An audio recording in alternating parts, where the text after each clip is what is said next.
Hello good morning student. आज का topic है एनटीए सॉल्व पेपर। एनटीए अभ्यास पेपर जो है उसी को नेशनल टेस्टिंग एजेंसी जो सॉल्व क्वेश्चन डाले हुए हैं प्रीवियस 45 ईयर का डाला हुआ है उसी का सॉल्व पेपर है। इसमें से मैं कुछ क्वेश्चन को सॉल्व करवा रहा हूँ, ठीक है। तो जिसे पहला क्वेश्चन है find out the value of p plus Q divided by 3। ये डेटा दे रखा है फॉर गिवन स्ट्रक्चर, ये स्ट्रक्चर दे रखा है। यहाँ बता रखा है p क्या है, degree of unsaturation. Degree of unsaturation के लिए एक ट्रिक बता रखे थे, क्या बता रखे थे, पाई बॉन्ड प्लस रिंग। और इसमें q बता रखा है number of secondary carbon atom. तो यहाँ पे डिग्री ऑफ अनसेचुरेशन पहले निकालते थे। Degree of unsaturation pi bond plus ring, pi कितना 1 2 3 और रिंग कितना 1 और 1 2, मतलब 3 और 2 पाई 3 है, रिंग 2 है, 3 और 2 5, ठीक है। और Q डिग्री ऑफ अनसेचुरेशन मतलब Q क्या है, number of carbon atom secondary 2 degree चाहिए, तो 2 डिग्री के लिए 2 अदर कार्बन, ये तो 3 डिग्री है। इसमें अगर चेक करें देखो ये 3 degree, 3 other carbon, 1 carbon 2 carbon 1 3 carbon, तो ये 3 डिग्री। इसके लिए 1 कार्बन 2 कार्बन 3 कार्बन, इधर देखो इस कार्बन से 1 2 3 कार्बन इधर है, ये क्या होने वाला 2, इससे 2 अलग कार्बन, ये भी 2 ये भी 2 ये भी 2 ये भी 2 ये भी 2 ये भी 2 ये भी 2। तो यहाँ 2 डिग्री कितना मिला, 1 2 3 4 1 2 3 4 4 4 8, मतलब कितना हुआ 8। P plus Q divided by क्या करना है 3, तो P कितना आया है 5 प्लस Q कितना आया है 8 डिवाइडेड बाई 3 करो, 8 5 13, कितना आंसर आ जाएगा 4 3 12 4.33। ये हो गया दोनों का सम, P प्लस Q कर का सम यहाँ पुट कर दिए। P का डेटा आया है 5, Q का डेटा आया 8, P plus Q divided by 3 13/3 4.33। अगला क्वेश्चन था the sum of number of sigma and pi bond in present of 5 oxo hexanoic acid. तो देखो 1 2 3 4 5 6 हेक्सानोइक एसिड बोला है, यहाँ पे क्या बनाते हैं C double bond O H, 5 oxo, यहाँ पे क्या आ जाएगा C double bond O, 1 2 3 4 5 6 5 oxo hexanoic acid. अब यहाँ पे कितना हाइड्रोजन आ जाएगा 3, यहाँ पे 2 यहाँ पे 2 यहाँ पे 2, सब जगह क्या आ जाएगा हाइड्रोजन। सिग्मा बॉन्ड काउंट कर सकते हैं 1 2 3 4 5 6 7 8 9 10 11 12 13 14 15 16 17 18, क्या हो गया 18 सिग्मा प्लस पाई कितना है, डबल बॉन्ड में 1 पाई होता है 1 सिग्मा, यहाँ पे डबल बॉन्ड है 1 पाई 1 सिग्मा, यहाँ कितना पाई आ जाएगा 2 पाई। कितना हो गया total sum 20, that is answer. Double bond में बेटा हमेशा 1 सिग्मा 1 पाई होता है, ट्रिपल बॉन्ड में 1 सिग्मा 2 पाई होता है। तो टोटल जो सिंगल बॉन्ड है 1 2 ये सारे सिग्मा बॉन्ड है, जहां पे भी सिंगल बॉन्ड मिलेगा सारा सिग्मा बॉन्ड है। ओके, तो ये कितना हो गया 20, ठीक है। इतना इजी क्वेश्चन है। नेक्स्ट था क्वेश्चन,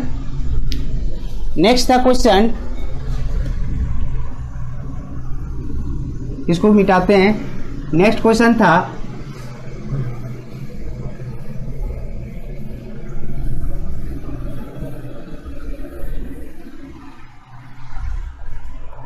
क्वेश्चन था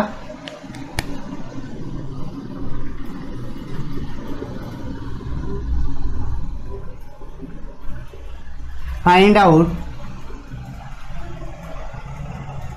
P4O10, find out P4O10 sigma and pi bond is present.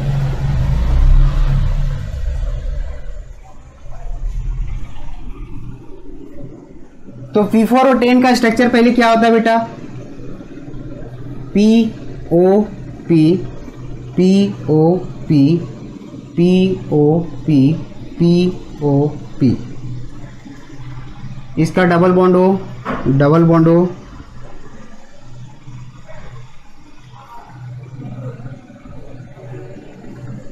ये इसका फुल्ली स्ट्रक्चर बनता है। तो सबसे पहला चीज इसमें पूछा था, जो एनटीए सॉल्व पेपर पूछा है, इसमें बोला है सिग्मा और पाई बॉन्ड बताओ। तो सिग्मा और पाई बॉन्ड कितना होगा, तो एक फास्फोरस डबल बॉन्ड में भी बता रखे हैं क्या होता है, एक सिग्मा और एक पाई। तो यहाँ पे कितना है, 1 2 3 4, तो कितना है 4 यहाँ पे, 4 यहाँ पे, 4 यहाँ पे, 4 चौके 16 सिग्मा। और पाई कितना हो जाएगा, 1 2 3 4 पाई। अब यहाँ पे देखो बेटा, इसमें और बहुत सारे क्वेश्चन पूछ चुका है। इसमें पूछ चुका है पीओ पी बॉन्ड कितना होगा, तो कितना होगा 1 2 3 4 5 6 पूछ चुका है। पीओ बॉन्ड कितना होगा, तो एक पी में कितना बॉन्ड है, 1 2 3 4 5, 5 है, तो 4 चौक 20, पीओ बॉन्ड कितना होगा 20। उसके बाद पूछा था कि लॉन पेयर कितना होगा, तो लॉन पेयर कितना होगा, एक ऑक्सीजन में 2 लॉन पेयर होता है, तो कितना ऑक्सीजन है 10, फास्फोरस में तो लॉन पेयर खत्म हो गया, तो कितना लॉन पेयर आ जाएगा 10 दूनी के 20 लॉन पेयर। एक ऑक्सीजन में 2 लॉन पेयर होता है, तो 10 ऑक्सीजन है, तो 10 दूनी के 20 20 लॉन पेयर। ठीक है,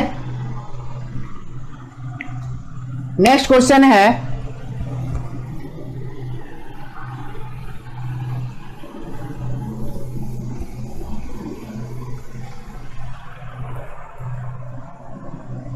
नेक्स्ट क्वेश्चन है question number 4। Find out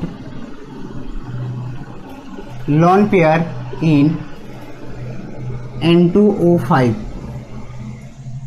N2O5, तो सबसे पहले बेटा N2O5 का स्ट्रक्चर बनाते हैं। NON डबल बॉन्ड हो, कोऑर्डिनेट बॉन्ड हो, डबल बॉन्ड हो और कोऑर्डिनेट बॉन्ड हो। तो इसमें क्या बोल रखा था, find out number of lone pair bond. इसमें लॉन पेयर क्या होगा, एक ऑक्सीजन में 2 लॉन पेयर यहाँ पे होगा, यहाँ पे 3 लॉन पेयर होगा, यहाँ पे 2 लॉन पेयर होगा, यहाँ पे भी कितना होगा 2 लॉन पेयर, और यहाँ पे कितना होगा 3 lone pair. Total lone pair कितना हो गया, नाइट्रोजन में लॉन पेयर बचा नहीं, क्योंकि एक कोऑर्डिनेट बॉन्ड से बॉन्ड बना लिया। अब लॉन पेयर कितना है, 3 और 3 6, 6 2 8 2 10 2 12, तो लॉन पेयर कितना आ गया 12। ठीक है,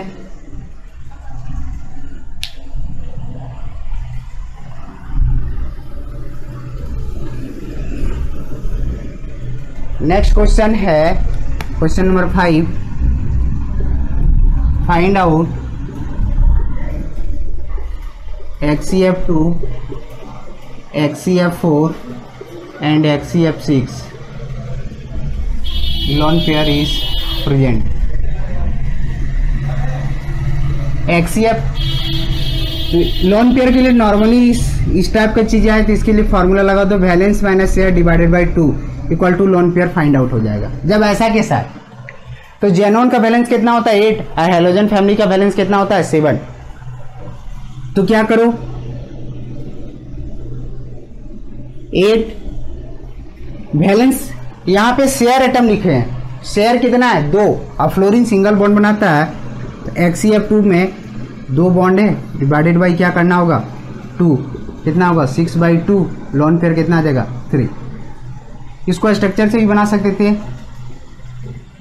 फ्लोरीन में 2 1 2 3, इसमें लॉन पेयर कितना है 3। नेक्स्ट है HCF4, HCF4 में जेनोन है 8, शेयर है 4 डिवाइडेड बाई 2, तो 4/2 लॉन पेयर आ जाएगा 2। 4 और 2 6, F F F F 6 के लिए 4 और 2 6, 6 के लिए हाइब्रिडेशन कैसा होता है ऑक्टाहेड्रल, ऑक्टाहेड्रल के लिए स्ट्रक्चर 2 लॉन पेयर, तो लॉन पेयर कितना आ गया 2। HCF6 में तो 8 - 6 डिवाइडेड बाई 2, 2/2 लोन पेयर आ गया 1। इसका स्ट्रक्चर बनाना चाहो तो ये डिस्टॉर्टेड ऑक्टाहेड्रल बनता है।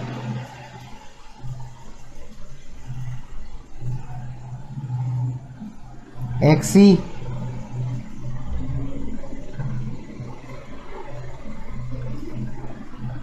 F F F F F और यहाँ पे क्या लगा दो लोन पेयर। इसमें क्या हो गया एक लोन पेयर। तो ये क्वेश्चन था, ये आया हुआ क्वेश्चन था। नेक्स्ट क्वेश्चन है question number 6।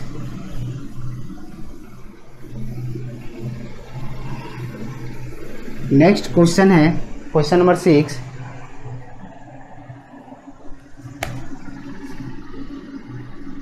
Six number question, find out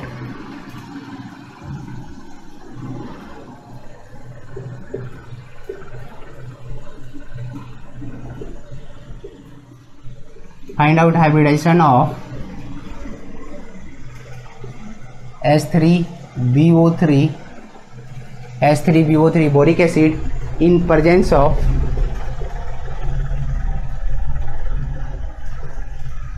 boron and oxygen पे बताना है। कहाँ पे बताना है? बोरॉन एंड ऑक्सीजन पे इसका हाइब्रिडाइजेशन बताना है। तो बोरिक एसिड का स्ट्रक्चर होना चाहिए BHB।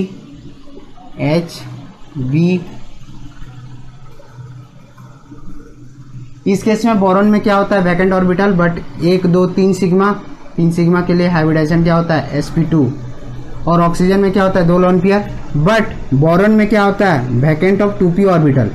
बोरॉन कितना होता है 5, 1s2 2s2 2p1। p orbital इसका भी पूरा खाली है।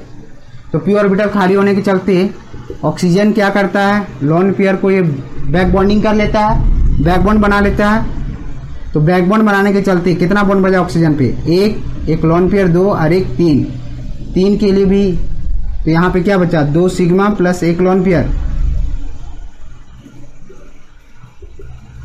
3 के लिए भी हाइब्रिडाइजेशन क्या होगा sp2 sp2।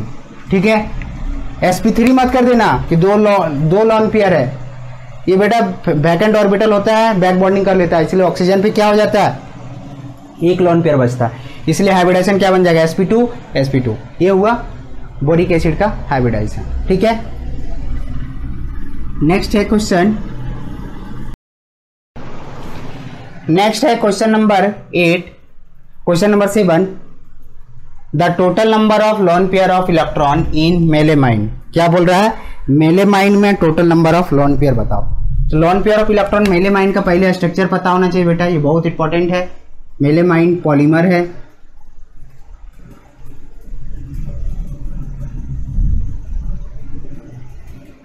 Carbon nitrogen carbon nitrogen carbon nitrogen लिख दिए। और हर एक पॉइंट पे क्या कर दो, जहां जहां कार्बन है वहां पे NH2 जोड़ दो।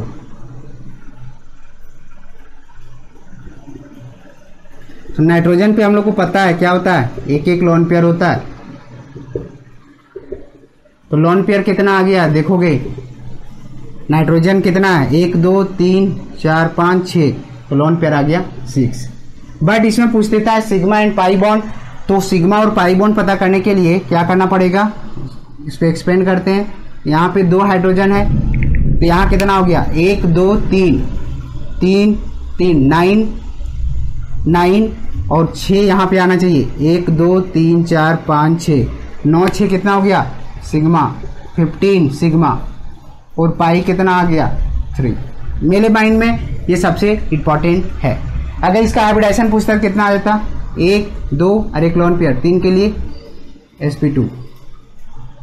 यहाँ पे पूछता ये भी क्या होता sp2, और यहाँ पे पूछता ये भी क्या होता 1 2 3 और एक लोन पेयर sp3। ठीक है, ये हाइब्रिडाइजेशन वगैरह लोन पेयर क्लियर है। लोन पेयर आया हुआ था क्वेश्चन, ये करवा दिए। इसमें पूछा था the number of primary secondary tertiary carbon.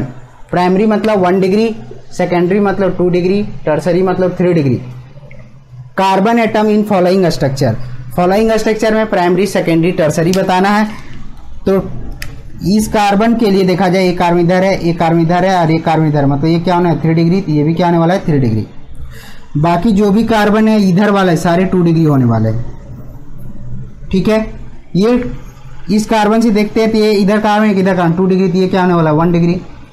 इस कार्बन से देखो तो ये 3 डिग्री, ये क्या होगा 2 डिग्री और ये क्या होने वाला है 1 डिग्री। इसमें प्राइमरी जो 1 डिग्री का है, 1 डिग्री वाले कार्बन, 1 डिग्री वाले कार्बन कितना है 1 2 3। 2 डिग्री कार्बन, 2 डिग्री कार्बन कितना है 1 2 3 4 5 6। और 3 डिग्री कार्बन कितना है, 3 डिग्री कितना है 1 2 3। क्लियर। नेक्स्ट क्वेश्चन है क्वेश्चन नंबर 9। ये मॉलिक्यूल दे रखा है, इसमें बोला है इन दिस मॉलिक्यूल X बता रखा है number of 1 degree carbon, Y बता रखा है 2 डिग्री, Z बता रखा है 3 डिग्री और 4 बता रखा है M डिग्री। तो find the value of X plus Y plus Z divided by 2। ये हमको सम करके पूछा है। तो यहाँ बताना है ये क्या है CH3 हो जाएगा, तो ये क्या होगा 1 डिग्री। ये कार्बन CH3 होगा तो ये भी 1 डिग्री, ये भी 1 डिग्री, ये भी 1 डिग्री, ये भी 1 डिग्री, ये भी 1 डिग्री और ये भी 1 डिग्री। इस कार्बन से अदर 2 कार्बन तो ये 2 डिग्री, ये भी 2 डिग्री, बट इससे 3 अदर कार्बन तो ये 3 डिग्री, ये 4 डिग्री, ये 2 डिग्री, ये 2 डिग्री, ये 3 डिग्री और ये भी 3 डिग्री। तो यहाँ पे देखो बेटा 3 डिग्री मतलब 3 अदर कार्बन को बोलते हैं। इस कार्बन से देखो एक इधर कार्बन, एक इधर कार्बन, एक इधर कार्बन, ये 3 डिग्री। इस कार्बन से चेक किए देख लो एक इधर कार्बन, एक इधर कार्बन, एक 3 डिग्री। 2 डिग्री के लिए 2 अदर कार्बन होना चाहिए, 4 डिग्री के लिए 4 अदर कार्बन होना चाहिए। इस कार्बन से एक इधर कार्बन, इधर कार्बन, एक इधर, एक इधर, इसलिए क्या हुआ ये 4 डिग्री। क्लियर। 1 डिग्री से एक कार्बन से अदर कार्बन बॉन्डेड हो। यहाँ 1 डिग्री कितना मिला 1 2 3 4 5 6 7। तो 1 डिग्री कितना मिला 7। 2 डिग्री तो 2 डिग्री 1 2 3 4, 2 डिग्री है 4। 3 डिग्री 1 2 3 और 4 डिग्री कितना है 1। कितना आंसर आ जाएगा 7 प्लस 4 प्लस 3 प्लस 1।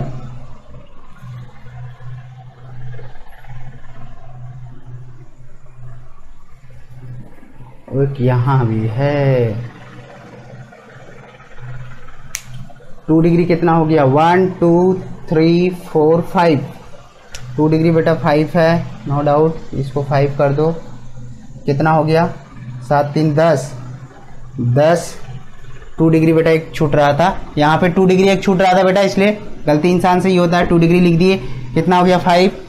जब यहाँ 5 हो गया 1 2 3 4 5, 2 डिग्री हो गया 5। तो यहाँ 7 और 3 10, 5 और 1 16, 16 बाई 2 कितना हो जाएगा 8। कितना आंसर आ गया 8। Okay okay. नेक्स्ट क्वेश्चन है the general formula of CnH2nO2। CnH2nO2 could be for open chain compound. CnH2nO2 किसका जनरल फार्मूला है? मैं जनरल फार्मूला पढ़ा रखा हूं, वीडियो लेक्चर देखो, मैं लिंक शेयर कर दिया हूं msk.bm इंस्टीट्यूट में। CnH2nO2 ये किसका होता है? कार्बोक्सिलिक एसिड का। Carboxylic acid and Easter. Ketone का क्या होता है? कीटोन और एल्डिहाइड का सेम होता है CnH2nO। ये किसका होता है? अल्कोहल का क्या होता है? CnH2n plus 2O। ये अल्कोहल और ईथर दोनों के लिए बता रखे हैं। एल्डिहाइड तो बता रखे हैं। कार्बोक्सिलिक एसिड के लिए क्या हो जाएगा? CnH2nO2। क्लियर? तो ये आंसर क्या चला गया? Carboxylic acid. अगला लिखा है the Alka amine. Alka amine का एक अल्केन और एमाइन ग्रुप, मान लो कि एग्जांपल लेते हैं CH3 CH2 NH2, ये 1 डिग्री एमाइन है अल्का एमाइन, ठीक है। तो जनरल फार्मूला तो अल्का एमाइन का मैं बढ़ा रखा हूं CnH2n प्लस 1 और क्या जोड़ते हैं NH2। अब इस केस में ये जो 2 हाइड्रोजन अगर यहां पे जोड़ देते हैं तो क्या हो जाएगा? CH3। यहां पे क्या आ जाएगा? 1 की जगह 3। तो 3 वाला कौन आंसर है? 3 ये माइनस का है, ये नहीं होने वाला है, प्लस का चाहिए, तो प्लस का आंसर देखो 3 वाला ये है। CnH2n-1 ये साइनाइड होता है, Cn का साइनाइड का जनरल फार्मूला होता है। अगर चेक करना है तो बैठा के चेक कर सकते हैं। कार्बन कितना है 2, इसे बैठाओ C2H 2 × 2 + 3 और क्या N, कितना कार्बन हो गया C2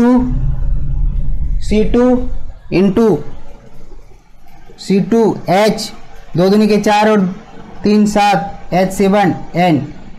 इससे मॉलिक्यूलर फॉर्मूला कंपेयर करो, 1 2 कार्बन आ गया, हाइड्रोजन 3 2 5 और 2 7 आ रहा है, 1 नाइट्रोजन, यानी ये राइट जनरल फॉर्मूला है। क्लियर? ओके। नेक्स्ट क्वेश्चन है, राम स्टॉप करेगा।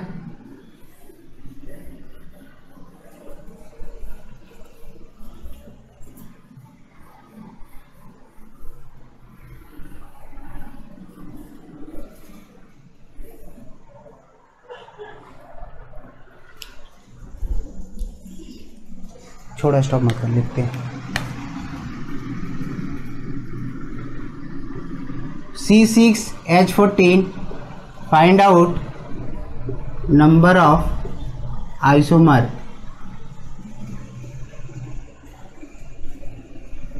और एक क्वेश्चन और था,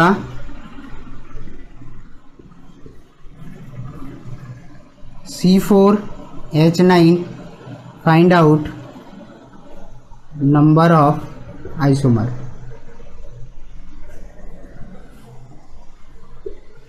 तो C6H14 find out number of isomer. तो आइसोमर के लिए हम एक फार्मूला बताए थे, क्या पढ़ाए थे, 2n-4 + 1। ये अप टू 7 कार्बन तक वैलिड है, 7 कार्बन तक के लिए वैलिड है, ये आइसोमर निकल जाएगा। कार्बन के एटम कितना दे रखा है 6, n क्या है कार्बन 2 - 6 - 4 + 1 2 6 में से 2 जाएगा, 4 जाएगा, कितना बचेगा 2, 2 + 1 क्या आ जाएगा 4 + 1 क्या आने वाला है 5 आइसोमर। तो पहला क्या बनेगा नॉर्मल 3, दूसरा क्या बना सकते हैं आइसो, तीसरा क्या बना सकते हैं आइसो का पोजीशन चेंज, ये 3 बना। अब क्या बना सकते हैं नियो,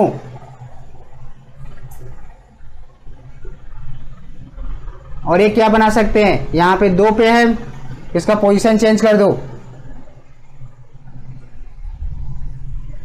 एनटीए सॉल्व पेपर में एक और क्वेश्चन यहीं से आया था कि find out number of monovalent radical in 3 which of the following. C6H14 find out monovalent radical is 3। Option वहां दे रखा था 3 जो जाएगा मोनोवेलेंट रेडिकल, यहां पे 1 डिग्री, ये भी 1 डिग्री, और ये क्या होने वाला है 3 डिग्री। यहां पे बताओ 1 डिग्री 3 डिग्री 1 डिग्री, तो यहां बताओ देखो कितना, ये 1 डिग्री सेम है 1, और यहां पे 1 2 जाने वाला है। यहां पर अगर देखें ये 1 degree 1 degree 1 degree neo action हो जाएगा, और नियो एक्शन WBJE का भी आया वो सवाल है। और ये 4 डिग्री हो गया, ये 2 डिग्री और ये 1 डिग्री, ये 1 डिग्री अलग है, 2 डिग्री में हाइड्रोजन है, यहां से 1 यहां से 1, ये तीनों मिला के 1, 4 डिग्री हाइड्रोजन नहीं, मोनोवेलेंट 3 यहीं से जाने वाला है, यहां से 2 होगा। इसका भी आया हुआ सवाल है मोनोवेलेंट रेडिकल क्या होने वाला है, मतलब हाइड्रोजन को हटा करके सब्स्टिट्यूएंट को ऐड करना। ठीक है, तो आइसोमर मोनोवेलेंट रेडिकल मैं वीडियो लेक्चर पढ़ा चुका हूं, अपडेट है MSK.BM इंस्टीट्यूट में, बेटा उसको देखो और इसको क्लियर करो। फिर लिखे हैं C4H9 find out number of isomer, ये भी मैं बता रखा हूं, इसके आइसोमर बनेंगे 4। बोलो कैसे, तो देखो C4H10, इसको C4H10 बना देते हैं C4H9 की जगह, एक हाइड्रोजन रिमूव करके Br लगा देते हैं। C4H10 का आइसोमर का फॉर्मूला बताओ, 2n-1 2n-4 + 1, n कितना है 4, 2n-4 -4 + 1 क्या आने वाला है 2n0 + 1, 2n0 0 नहीं होता है बेटा, 1 होता है, 1 + 1 2, आइसोमर 2 बनेगा। बट इसका स्ट्रक्चर मोनोवेलेंट रेडिकल जब बनाओगे तो इसका मोनोवेलेंट रेडिकल अलग अलग 2 बनते चला जाता है। देखो मैं बनाता हूँ इसको ऊपर रब कर दे रहा हूँ। ये आइसोमर 2 बन गया। आइसोमर 2 बनने से हमको पता है क्या होगा, एक नॉर्मल बनता है और एक क्या बनता है, आइसो बनता है। अब इसका मोनोवेलेंट अगर बनाना होगा तो यहाँ पे 1 डिग्री 2 डिग्री 2 डिग्री 1 डिग्री, तो ये प्लेन ऑफ सिमेट्रिक है, तो इसके 2 स्ट्रक्चर बनेगा। एक नॉर्मल 1 डिग्री से बना दो, यहाँ से हाइड्रोजन रिमूव कर दिए, ठीक है, और एक सेकेंडरी से हाइड्रोजन रिमूव कर दो। इसका ये 1 डिग्री 1 डिग्री 1 डिग्री और ये क्या है 3 डिग्री। 1 डिग्री हर एक जगह क्या है सेम, तो एक जगह एक स्ट्रक्चर, और 3 डिग्री में एक एच है, तो यहाँ से एक स्ट्रक्चर, तो एक 3 डिग्री का बना देते हैं, एक 1 डिग्री का।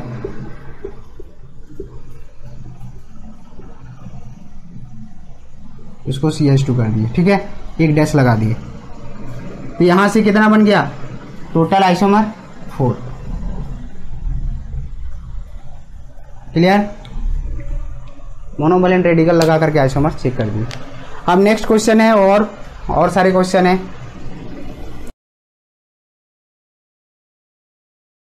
नेक्स्ट क्वेश्चन नंबर 13 है बेटा। क्वेश्चन नंबर 13 जो है ये IIT JEE में आया हुआ क्वेश्चन है, NTA सॉल्व पेपर में भी है इस टाइप के क्वेश्चन। तो इस टाइप के क्वेश्चन में क्या बोला है कि ये कंपाउंड तुम्हें दे रखा है, मॉलिक्यूलर कंपाउंड जो है, इसमें C2 एंड C3 पर बोल रहा है हाइब्रिडाइजेशन। तो जब कभी ऐसा कंपाउंड दिया हो और दोनों का मल्टीपल बॉन्ड एक ही एंड पे हो, डबल बॉन्ड ट्रिपल बॉन्ड एक से स्टार्ट हो, उस केस में हम लोग अल्फाबेट रूल लगाएंगे। अल्फाबेट में डबल बॉन्ड को किससे चालू करते हैं, ENE से चालू करते हैं, किससे, और ट्रिपल बॉन्ड YNE से। तो E पहले आता है इसलिए काउंटिंग इधर से चला जाएगा। हमको 2 और 3 पे बोला बेटा, तो यहाँ पे कार्बन है 2 बॉन्ड और एक हाइड्रोजन 3 और एक 4। तो हाइब्रिडाइजेशन में हमको पता है पाई का कंसीडर नहीं करते, सिग्मा का करो, 1 2 3 सिग्मा, 3 सिग्मा के लिए क्या होगा sp2, और 3 पे एक हाइड्रोजन यहाँ पे, एक हाइड्रोजन यहाँ पे, 1 2 3 4, 4 के लिए क्या हो जाएगा sp3। तो sp2 और sp2 और sp3 ऑप्शन डी। ये भी आया हुआ सवाल है, ये IIT JEE का सवाल है और नीट में भी आया हुआ सवाल है बेटा, नीट 19 का भी आया हुआ सवाल है। मैं ऑप्शन उड़ा दिया हूं। सी बोला था which of the following compound will be show hybridization from left to right, sp2 sp left से राइट चेक करना था, sp2। तो देखो हमको पता है साइनाइड में क्या होता है बेटा, ट्रिपल बॉन्ड होता है, और इस पे क्या होता है, नाइट्रोजन पे एक लोन पेयर भी होता है, क्योंकि नाइट्रोजन का फॉर्मेशन करोगे तो नाइट्रोजन 3 बॉन्ड बनाता है और एक लोन पेयर बच जाता है। तो यहाँ पे 2 हाइड्रोजन और एक 3 के लिए होता है sp2, क्योंकि पाई कंसिडर नहीं करते। यहाँ पे एक सिग्मा, एक 2 सिग्मा और एक हाइड्रोजन, 3 के लिए भी sp2, 1 और 1 सिग्मा, 2 के लिए sp, 1 सिग्मा और एक लोन पेयर, 2 के लिए भी क्या होगा sp, क्योंकि ट्रिपल बॉन्ड में 1 सिग्मा और 2 पाई होता है, पाई तो कंसिडर नहीं करते हैं, इसलिए यहाँ पे 1 सिग्मा और एक लोन पेयर, 2 के लिए क्या होगा sp। सेम कहानी यहाँ पे होगा 2 और 1 3, यहाँ पे भी क्या होने वाला है sp2, यहाँ पे भी क्या होने वाला है sp2, क्योंकि ये दोनों क्या यहाँ तक अभी सेम है, 1 सिग्मा, एक 2 सिग्मा और एक हाइड्रोजन 3। अगर नहीं समझ में आ रहा है तो इसको एक्सप्लेन कर दे रहा हूं, देखो अब क्लियर हो जाएगा।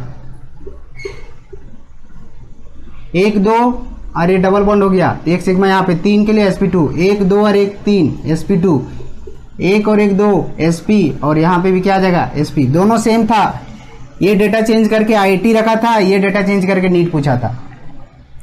अगला क्वेश्चन है which one of the following does not, question में है does not have sp2 hybridisation. क्या ढूंढना है, sp2 hybridization, does not have sp2 hybridize carbon atom. तो यहां पे अगर चेक करें 1 2 3 अंडरलाइन कार्बन पे, 3 के लिए क्या होगा sp2, ये तो sp2 है, डज नॉट बोला। यहाँ पे भी 1 2 3, ये भी sp2 है, ये भी नहीं होने वाला है, ये भी नहीं होने वाला। और साइनाइड अभी बता रखे, ये क्या होगा sp, यानी यही आंसर हो जाएगा। ये भी एमाइड है, एमाइड क्या हो जाएगा sp2। ये नाइट्रिल ग्रुप है, ये भी sp हो जाएगा। एसिटिक ग्रुप है sp2, एसीटोन है sp2। अगला बोला है the carbon atom 20 sp3 hybridise खोजना है, sp3 हाइब्रिडाइज, ये फॉर्मिक एसिड है, इसको चेक करोगे तो सी डबल बॉन्ड O के साथ H और यहाँ पे H, यहाँ पे क्या आ जाएगा sp2। ये यूरिया है, यूरिया का स्ट्रक्चर एक्सपेंड करो तो C double bond O NH2 और ये NH2, यहाँ पे 1 2 3, ये सिग्मा क्या हो जाएगा sp2। ये 3 डिग्री अल्कोहल है। अगर इसका स्ट्रक्चर एक्सपेंड करो, यहाँ पे OH, यही कार्बन क्या हो जाएगा 1 2 3 4 सिग्मा, 4 सिग्मा के लिए क्या आ जाएगा sp3। और मुझे क्या बोला sp3, यानी ऑप्शन सी। ये एसिटाल्डिहाइड ग्रुप है, इसका स्ट्रक्चर ऐसा बन जाएगा और ये अंडरलाइन कार्बन पे क्या आ जाएगा sp2। sp2 नहीं चाहिए मुझे, sp3 चाहिए, इसलिए आंसर क्या चला गया थर्ड, कोलकाता। ठीक है, क्लियर। वीडियो लेक्चर को लाइक करें, सब्सक्राइब करें और मैं NTA सॉल्व पेपर आप लोग को अपडेट करेंगे।